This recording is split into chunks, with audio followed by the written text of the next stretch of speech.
Hello friends, good afternoon. অনেকদিন পর চলে এসেছি আমাদের নতুন একটা ব্লগ নিয়ে। এই কদিন একদম সময় পাইনি, যার জন্য একটু ব্যস্ত ছিলাম, একদম ব্লগিংয়ের দিকে ধ্যানই দেওয়া হয়নি। আজকে অনেকদিন কোথাও ঘুরতেও যাওয়া হয়নি, তাই বন্ধুরা মিলে ঠিক করেছি চলো আজকে একটু ঘুরে আসি। ব্যান্ডেলের ওপারে রাজহাট বলে একটা জায়গা আছে, ওখানে লাহিড়ী বাবার আশ্রম বলে একটা নতুন আশ্রম হয়েছে। সবাই বলছে খুব সুন্দর সুন্দর, তাই যাওয়া হয়নি। আজকে যাচ্ছি ঘুরতে। আমরা এসে গেছি আমাদের বাড়ির কাছাকাছি যে স্টেশনটা আছে, গরিফা স্টেশন। এখান থেকে একটা স্টেশন পরেই ব্যান্ডেল স্টেশন। তো চলো এবার দেখা যাক, আজকে যাই, দেখি কেমন লাগে। সবাই বলছে খুব সুন্দর, যার জন্যই যাওয়া। আর অনেকদিন কোথাও ঘুরতে টুরতে যাওয়া হয়নি, একদমই বাড়িতে বসে পুরো। এটা দেখো আমাদের গরিফা স্টেশন, এটাই কাছাকাছি স্টেশন আমাদের বাড়ির। চলে যাচ্ছি, তোমার ট্রেন এসে গেছে। ট্রেন ধরে ব্যান্ডেলের উদ্দেশ্যে এখনই পার হতে হবে গঙ্গা পার করে, তারপর হুগলিঘাট, তারপর ব্যান্ডেল স্টেশন। তো এই দেখো ব্রিজ, এই ব্রিজ পার হয়ে গঙ্গা পার হতে হয়। আগে ওইটা পুরনো ব্রিজ ছিল, ওখান দিয়ে ট্রেন চলাচল করতো। এখন নতুন এই ব্রিজটা দিয়ে ট্রেন চলাচল করে। আর এই ব্রিজের উপর থেকে গঙ্গাটাকে দেখতে দারুণ সুন্দর লাগে, দারুণ। আগে এই রাস্তা প্রতিদিনই আমার যাতায়াত ছিল, বাট এখন আর একদমই আসা হয় না এদিকে। কিন্তু এই ব্রিজ পার করে এখান থেকে যেতে, গঙ্গা পার করে দিয়ে দারুণ লাগে। আর কি সুন্দর লাগছে জলটা, দেখো পুরো মাঝ গঙ্গার ওপরে।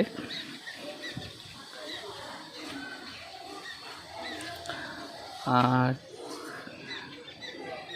অনেক দিনই খুব ইচ্ছা ছিল এই ব্রিজের ওপর দিয়ে হেঁটে হেঁটে পার হওয়ার, বাট কিন্তু হয়নি। এই ব্রিজ পার হয়ে গেছি আমরা।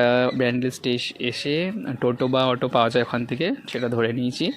এটা পুরো একদম গ্রাম্য পরিবেশ, দারুণ দারুণ ভিউ, খুব সুন্দর লাগছে যে জায়গাটা।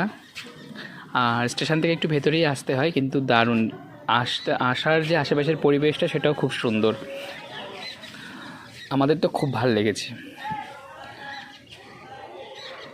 এবার চলে এসেছি লাহিড়ী বাবার আশ্রমে। এটা হলো মেন গেট।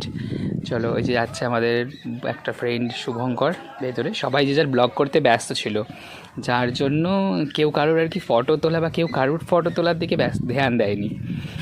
এবার চলে এসেছি ভেতরে গেট দিয়ে। দেখতেই পাচ্ছ কত সুন্দর লাগছে ভেতরটা, সত্যিই সুন্দর। সবাই বলতো, আজকে নিজের চোখে দেখলাম। এখানে একটা ফাউন্টেন আছে, এটা আপাতত এখন বন্ধ, কিন্তু চালানো হয় হয়তো সন্ধ্যের দিকে বা কখনো। দেখো কত সুন্দর লাইটগুলো চালিয়েছে, কি দারুণ লাগছে। এটা হলো ফুলের বাগান, চারিদিকেই ফুল আছে। ফুল গাছগুলো তো অপূর্ব সুন্দর, গোলাপগুলো তো একদম মানে কি বলবো, জাস্ট অসম, দারুণ ফুটেছে আর দারুণ লাগছে, খুব সুন্দর। এবার চলে এসেছি আরেকটু ভিতরে।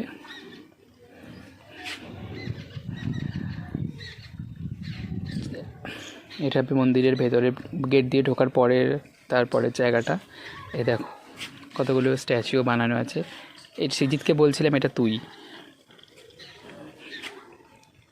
সেটা শুনে আমাকে একটুখানি মারলো, আবার রাগও দেখালো, কারণ ও হাতি হয়ে যাচ্ছে বলেছি তো, একটু রাগ হয়েছে। এই দেখো এখানে আছে হাঁস।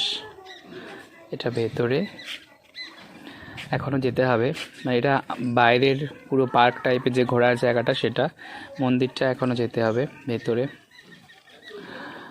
দেখেছো খেলাধুলার জন্য স্লিপও বানানো আছে বাচ্চাদের। এবার যাব তোমার, এখানে একটা ছোট্ট দুর্গা মন্দির আছে মন্দিরের ভেতরেই, মা দুর্গার মূর্তি, দারুণ লাগছে। আর আমরা যখন গেছিলাম বিকেল হয়ে গেছিলো তো, সন্ধ্যে লাইটগুলো জ্বালিয়ে দিয়েছিলো, আরও অপূর্ব সুন্দর লাগছিল। মানে কাছে পিঠের মধ্যে কম খরচা এত সুন্দর যে একটা ঘোরার জায়গা আছে, না আসলে বুঝতে পারতাম না।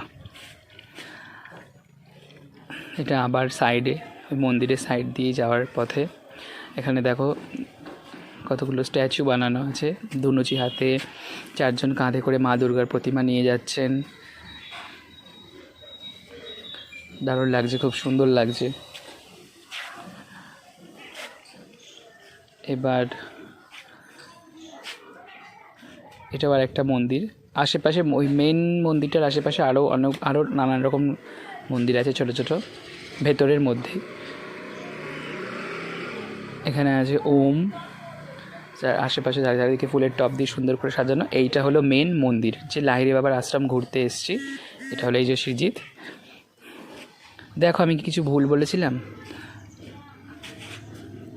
আর মন্দিরটাতে লাইটিং জ্বালানোর পর আরও বেশি সুন্দর। সবাই বলেছিল যে দিনের বেলা যাবি, লাইটিংটা না দেখে আসবি সন্ধে হয়ে গেলে। তা আমরা সন্ধেই বেরিয়েছি যাতে লাইটিংটা দেখে ফেরা যায়, কারণ আমরা শুধু একটাই জায়গায় যাওয়ার ছিল, আর এখান থেকে কোথাও যাইনি। এখানে ঘুরে বাড়ি চলে এসেছি। এটা হলো বাইরের একটা গ্রাউন্ড, যেটা পুরো ঘেরা। এখানে ভেতরে ঢোকা যায়, ঢুকিনি। এখানে মনে হয় কোনো অনুষ্ঠান হলে কিছু হয় হয়তো, কারণ পুরো জায়গাটাই ফাঁকা। তো চলো টাটা। আমাদের ভিডিওটা ভালো লাগলে লাইক কমেন্ট